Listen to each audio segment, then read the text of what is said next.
আলাইকুম ওয়া রাহমাতুল্লাহ। আলহামদুলিল্লাহ ওয়াহদা ওয়া সালাতু ওয়া সালামু আলা মান লা নাবিয়্যা বা'দা। আউযু বিল্লাহি মিনাশ শাইতানির রাজীম। বিসমিল্লাহির রহমানির রহিম। সমস্ত প্রশংসা একমাত্র আল্লাহ তাআলার জন্য। আলহামদুলিল্লাহ। শান্তি বর্ষিত হোক সেই প্রিয় নবীর উপরে যার সুপারিশ ছাড়া পরকালে সেই কাঙ্ক্ষিত স্থান জান্নাতে যাওয়া বা জাহান্নাম থেকে নাজাত পাওয়া সম্ভব নয়। সাল্লাল্লাহু আলাইহি ওয়াসাল্লাম। তো বন্ধুরা, আজকে সংক্ষিপ্ত আলোচনার বিষয় কালেমা। কালেমা নিয়ে ইনশাআল্লাহ আজকে আলোচনা করার চেষ্টা করব।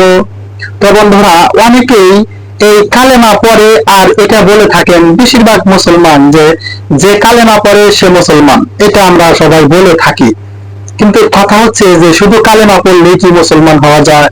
কালেমা পড়া হচ্ছে শর্ত, অর্থাৎ আল্লাহ ছাড়া প্রকৃত কোনো মাবুদ নেই এবং মুহাম্মদ সাল্লাল্লাহু আলাইহি সাল্লাম আল্লাহ তাআলার বান্দা ও রাসূল। এটা তো অবশ্যই সাক্ষ্য দিতেই হবে, অন্যথায় মুসলিমদের অন্তর্ভুক্ত হওয়া যাবে না। মুসলমান কখনো মুসলিম হতে চাইলে অবশ্যই সাক্ষ্য দিতে হবে, বাধ্য।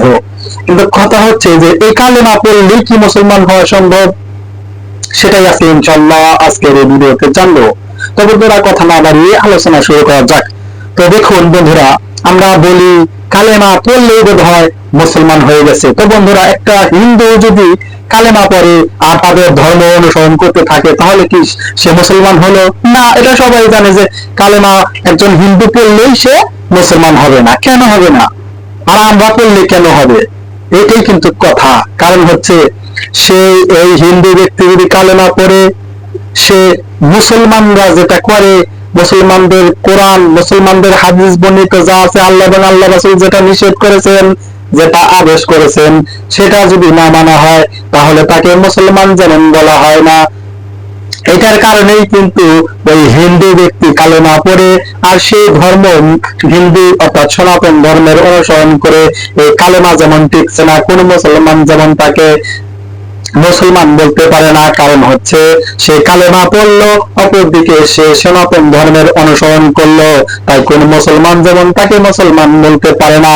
একই অর্থে আপনিও মুসলমান হয়ে, আপনার বাপ দাদা মুসলমান হয়ে যতই আপনি কালেমা পড়েন না কেন, আপনি যদি আল্লাহ রাসূল সাল্লাল্লাহু আলাইহি ওয়াসাল্লামের নির্দেশ, আল্লাহ তাআলা যা বলেছেন সেই আদেশ নিষেধ গুলো অমান্য করে চলেন, আপনিও তেমন শুধু নামেই মুসলমান, আপনি প্রকৃতপক্ষে মুসলমান হতে পারেন না। কারণ হচ্ছে এই কালেমার অর্থ হচ্ছে আল্লাহ ব্যতীত প্রকৃত সত্য কোনো মাবুদ নাই।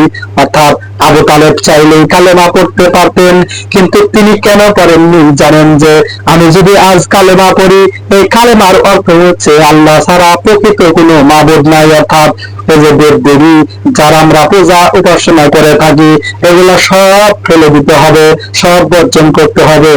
কেবলমাত্র আল্লাহ তাআলাকেই মানতে হবে, কেবলমাত্র নবীর আদর্শই আমাদের ফলো করতে হবে। এটা আবু তালেব বুঝেছিল দেখেই আবু তালেব ঈমান আনেনি। ঈমান আনার অর্থ হচ্ছে আল্লাহ এবং আল্লাহ রাসূলকে মেনে চলতে হবে। অন্যথায় আপনি যতই কালেমা জপেন, যতই কালেমা রাত দিন পড়েন না কেন, আল্লাহ এবং আল্লাহ রাসূলের বিধি নিষেধগুলো যদি আপনি না মানতে পারেন, তাহলে একজন হিন্দু কালেমা পড়লো অথচ সনাতন ধর্মের অনুসরণ করলো, তাকে যেমন আপনি মুসলমান ভাববেন না।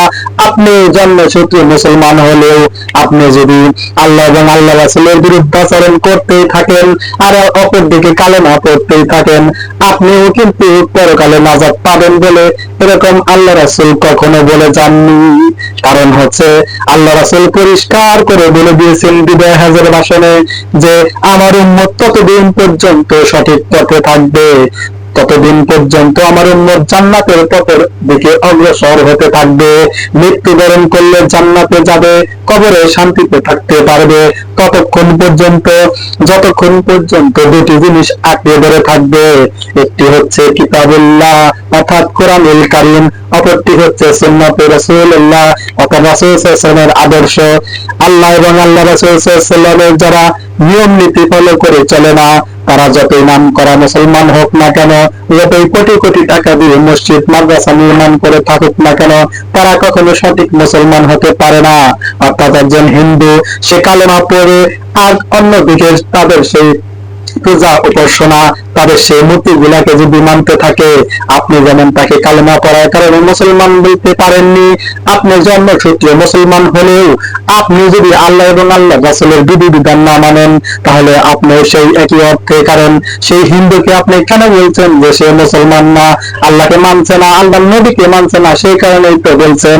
তাহলে আপনি মুসলমান দাবি করছেন, অপরদিকে আল্লাহ এবং আল্লাহ রাসূলকে মেনে চলছেন না, তাহলে আপনিও সেটাই হবেন। কারণ সে আল্লাহ এবং আল্লাহ রাসূলকে না মানার কারণে কালেমা পড়লেই শুধু নাজাত পাওয়া যাবে না। কালেমা পড়লেই যদি নাজাত পাওয়া যেত, আবু তালিবও তো কালেমা পড়ে নিত। কালেমার অর্থ বুঝতে হবে, কালেমার অর্থ বুঝে সেই অনুযায়ী কালেমার দাবি না পূরণ করলে আপনি কখনো জান্নাতে যেতে পারবেন না। অনেক কালেমা পড়া মুসলমানও আছে যারা চিরস্থায়ী জাহান্নামে নিক্ষিপ্ত হবে।